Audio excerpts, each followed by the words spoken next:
अब ये ज़रा बता दो, सवाल तो पूछने दो, ये बताओ ज़रा कि भाई इनका भी ये कहना है, हमारा भी ये कहना है, सबका ये कहना है कि बवाल हो क्यों रहा है। इस बात पे हम चर्चा कर चुके हैं।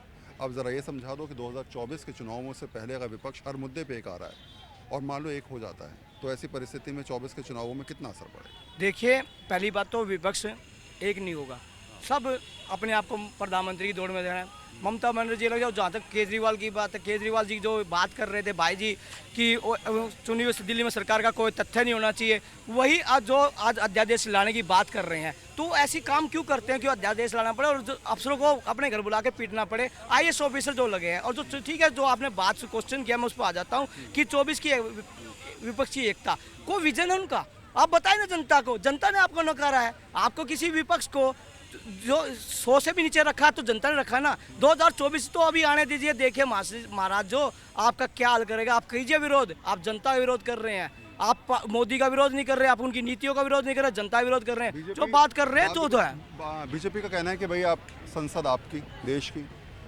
आम जन ने आपको चुनकर भेजा, तो ऐसी परिस्थिति में अगर आप, ये तो पूरा देश की एक संसद है ना, अगर वहाँ पर आप नहीं जा रहे हैं, वहाँ का बाइकआउट करेंगे, तो आप देश की जनता का अपमान करेंगे।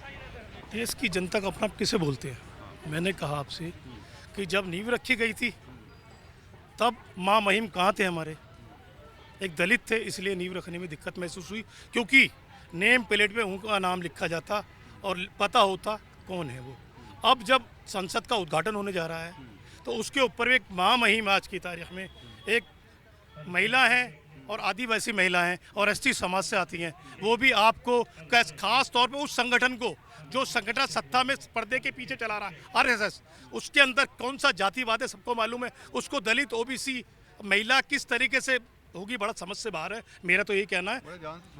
मैं इनके एक चीज का इनसे सवाल पूछना चाहूंगा कि एक प्रदेश का विधानसभा का नहीं, आप अपना जवाब दे दीजिए सर, वही कह रहा हूँ।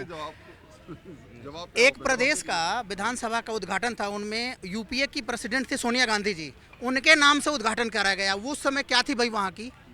तो ये खुद पे सवाल कभी नहीं करते, सामने वाले पे सवाल करते हैं। मेरा ये मानना है कि हर आदमी को किसी दूसरे पे कोई सवाल उठाने से पहले खुद का गिरबान जरूर झांक लेना चाहिए, क्या हमने वो गलती कभी करी है या नहीं करी है।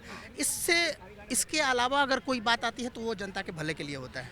देखिए, मान्यवर जो अभी बोल रहे थे, दलित, हाँ, दलित, आदिवासी, हम करबद्ध प्रार्थना करेंगे इस शब्द का प्रयोग नहीं करें तो अच्छा रहेगा, क्योंकि वो हमारे भारत के राष्ट्रपति हैं और ये भारत के प्रधानमंत्री हैं।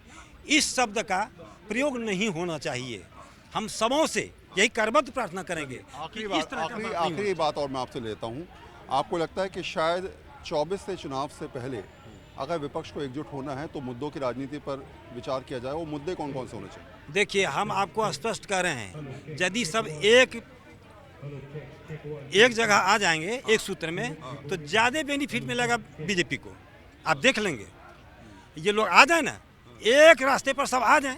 सर, ये संभव है? ऐसा नहीं लग रहा, नहीं, क्योंकि संभव अगर कांग्रेस एक है ऐसी ना। पार्टी है हाँ, जहां अभी उसका रुतबा अब धीरे धीरे बढ़ रहा है, और अगले 1-2 महीनों में मैं आपको इस बात का याद रखना, आप तो मीडिया से हो, आपको याद रहेगी ये बातें। अगले 2 महीने 3 महीने और कांग्रेस का बोलबाला होगा, और इस वजह से विपक्ष की जो एकता हो रही है ना, वो अखंडित हो जाए। तो कहते हैं राजनीति की दिशा तभी तय होती है जब राजनीतिक दल इस बात का फैसला करें कि आखिर उनको किस दिशा में बढ़ना है।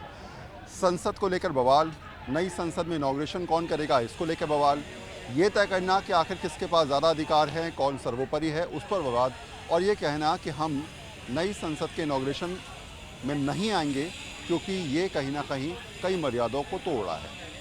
राष्ट्रपति को इनॉग्रेशन का हक नहीं मिल पा रहा है, इसलिए पार्टीज़ का बाइकआउट करना ये समझाने के लिए साफ है कि आने वाले दिनों में शायद 24 के चुनाव में विपक्ष एकजुट होने के लिए नए नए तरीके निकाल रहा है, नए प्रयास कर रहा है, और इन्हीं प्रयासों के तहत हम कह सकते हैं कि 24 के चुनावों में आपको हो सकता है कुछ नई चीज़ें देखने को मिले।